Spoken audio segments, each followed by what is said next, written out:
আসসালামু আলাইকুম ভাইয়া, কেমন আছেন? ওয়ালাইকুম আসসালাম ওয়া রাহমাতুল্লাহ, ভালো আছি। তুমি কেমন আছো আব্বাস? আলহামদুলিল্লাহ ভালো। কোথায় যাচ্ছেন দুপুরবেলা? ওই যে ধানের জমি আছে, দেখে আসি। চলো একসাথে যাই আর গল্প করি। লাবিব, জোরে ধাক্কা দাও। হ্যাঁ রায়হান, আরো জোরে দৌড়াও, আমরা এগিয়ে যাচ্ছি। আমি আসছি। রায়হান ভাই দেখ, হায়দার ভাই আর আব্বাস আসতেছে। আসসালামু আলাইকুম ভাইয়া, কোথায় যাচ্ছেন আপনারা? ওয়ালাইকুম আসসালাম, বাড়ি যাচ্ছি আমরা। চলো সবাই একসাথে যাই। আসসালামু আলাইকুম। ওয়ালাইকুম আসসালাম ওয়া রাহমাতুল্লাহ। তোমরা সবাই হাত মুখ ধুয়ে ওযু করে এসো। জি আম্মু। আজকের রান্না খুব সুস্বাদু হয়েছে। হ্যাঁ, সবাই অনেক যত্ন নিয়ে রেঁধেছে। আমার সবচেয়ে ভালো লাগছে এই তরকারি। হ্যাঁ, সত্যি দারুণ। আম্মু, আমরা আব্বুর নানার বাড়িতে বেড়াতে যাব। সেখানে তিতাস নদী আছে। আব্বাস ভালো করে সাঁতার কাটতে জানে না, কোনো সমস্যা হলে। ইনশাআল্লাহ কিছু হবে না, ফি আমানিল্লাহ। যাও। ঠিক আছে, চলো যাই। তুমি অল্প সময়ের মধ্যে প্রস্তুত হয়ে এসো। হ্যাঁ, আমি তাড়াতাড়ি আসছি। আমি কাপড় চোপড়া নিয়ে এসো, আমি বাইরের রাস্তায় আছি। ওয়াও, অনেক মানুষ। বাস স্টেশন কত দূর? এই তো, ওই যে দেখা যায়। হ্যাঁ চল। দেখ বাস স্টেশন। চল সিএনজি তে নৌকা ঘাটে যাই। হ্যাঁ তাড়াতাড়ি চল। ওয়াও, কত লোক আর নৌকা। হ্যাঁ, এদিক ওদিক দেখ। এই বর্ষার মৌসুমে এত মানুষ কোথায় যাচ্ছে? আরে ওরা তো খড়মপুর কেল্লা শাহার মাজারে যাচ্ছে। শুনেছি সেখানে পুরুষ মহিলা একসাথে নাচানাচি করে ও গাঞ্জা খায়, নেশা করে। হ্যাঁ, এমনই শুনেছি। শুনেছি আবার মানুষ মাজারের সামনে রুকু সেজদা করে। আস্তাগফিরুল্লাহ, আল্লাহ আমাদেরকে এসব শিরক কুফুরি থেকে হেফাজত করুক, আমিন।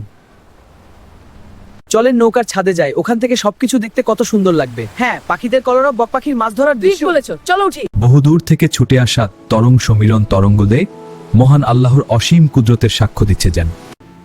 প্রকৃতি এত সুন্দর, এত অপরূপ, মহান স্রষ্টার সৃষ্টি। এ যে কল্পনাকেও হার মানায়।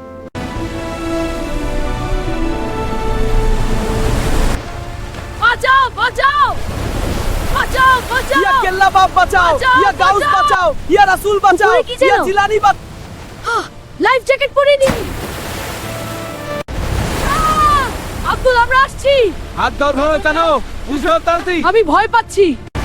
শক্ত করে ধর, অন্তত নিন। আর একটু প্রায় হয়ে গেছে। দারুণ সবাই, ধন্যবাদ। জানি না আমার দ্বারা আপনার ঋণ পরিশোধ সম্ভব হবে কিনা। আমার জীবন বাঁচিয়েছেন আপনি। আল্লাহর ইচ্ছায় কাদির, তুই বেঁচে গেলি। হ্যাঁ হায়দার, আল্লাহর রহমতে। আলহামদুলিল্লাহ, শুকরিয়া আল্লাহ। তোমার জীবন রক্ষার জন্য আল্লাহর শুকরিয়া আদায় করছি।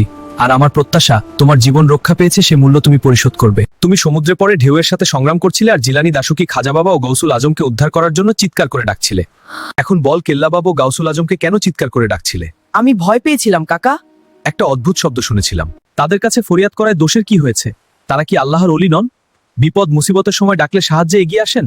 তারাই তো আমার ডাকে সাড়া দিয়ে উদ্ধারের জন্য আপনাকে পাঠিয়েছেন। এই আলোচনা তো তুমি পরেও করতে পারবে, তোমার এখন বিশ্রামের প্রয়োজন। আমরা তো অনেক সময় পাচ্ছি, আর যদি চাও আলোচনা চলতে পারে। আমরা যে বিষয়ে আলোচনা করছিলাম সে সম্বন্ধে একটি হাদিস আপনার স্মরণে আছে নিশ্চয়ই। কি সেটি?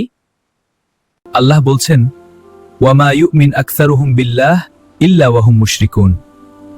অর্থ হচ্ছে, অনেক লোক আছে যারা আল্লাহর প্রতি ঈমান এনেছে আল্লাহর সাথে শরীক করা অবস্থায়। আল্লাহ তাআলা আরো বলেন, ওয়ামান আযাল্লু মিম্মান ইয়াদউ মিন দুনিল্লাহি মান লা ইস্তাজিবু লাহু ইলা ইয়াউমিল কিয়ামাহ ওয়া হুম আন দুআইহিম গাফিলুন। তার চেয়ে অধিক পথভ্রষ্ট আর কে, যে আল্লাহকে ছেড়ে এমন কাউকে ডাকে যে কিয়ামত পর্যন্ত তার ডাকে সাড়া দেবে না, আর তারা তাদের আহ্বান সম্পর্কে উদাসীন। আশা করি তুমি বুঝতে পেরেছো। তা না হলে আমি তোমাকে আরেকটি কোরআনের আয়াত শোনাই। আল্লাহ বলেন, ফালা তাদু মা আল্লাহি ইলাহান আখারা ফাতাকুনা মিনাল মুআযাবিন। অর্থ, তুমি আল্লাহের সাথে অন্য কোনো ইলাহকে ডেকো না, তাহলে তুমি আযাবপ্রাপ্তদের অন্তর্ভুক্ত হয়ে যাবে। আল কোরআন, সূরা শুআরা আয়াত 16। যখন চাইবে আল্লাহের কাছে চাইবে, তিনি আমাদের মহান উদ্ধারকারী। জি, বুঝেছি। আসসালামু আলাইকুম। এই ঘটনা থেকে আমরা শিখতে পারলাম যে বিপদে মুসিবতে একমাত্র শুধুমাত্র আল্লাহর কাছে সাহায্য চাইতে হবে। ইয়া রাসূলুল্লাহ, ইয়া কেল্লা বাব, ইয়া জিলানী, এভাবে কাউকে ডাকা যাবে না।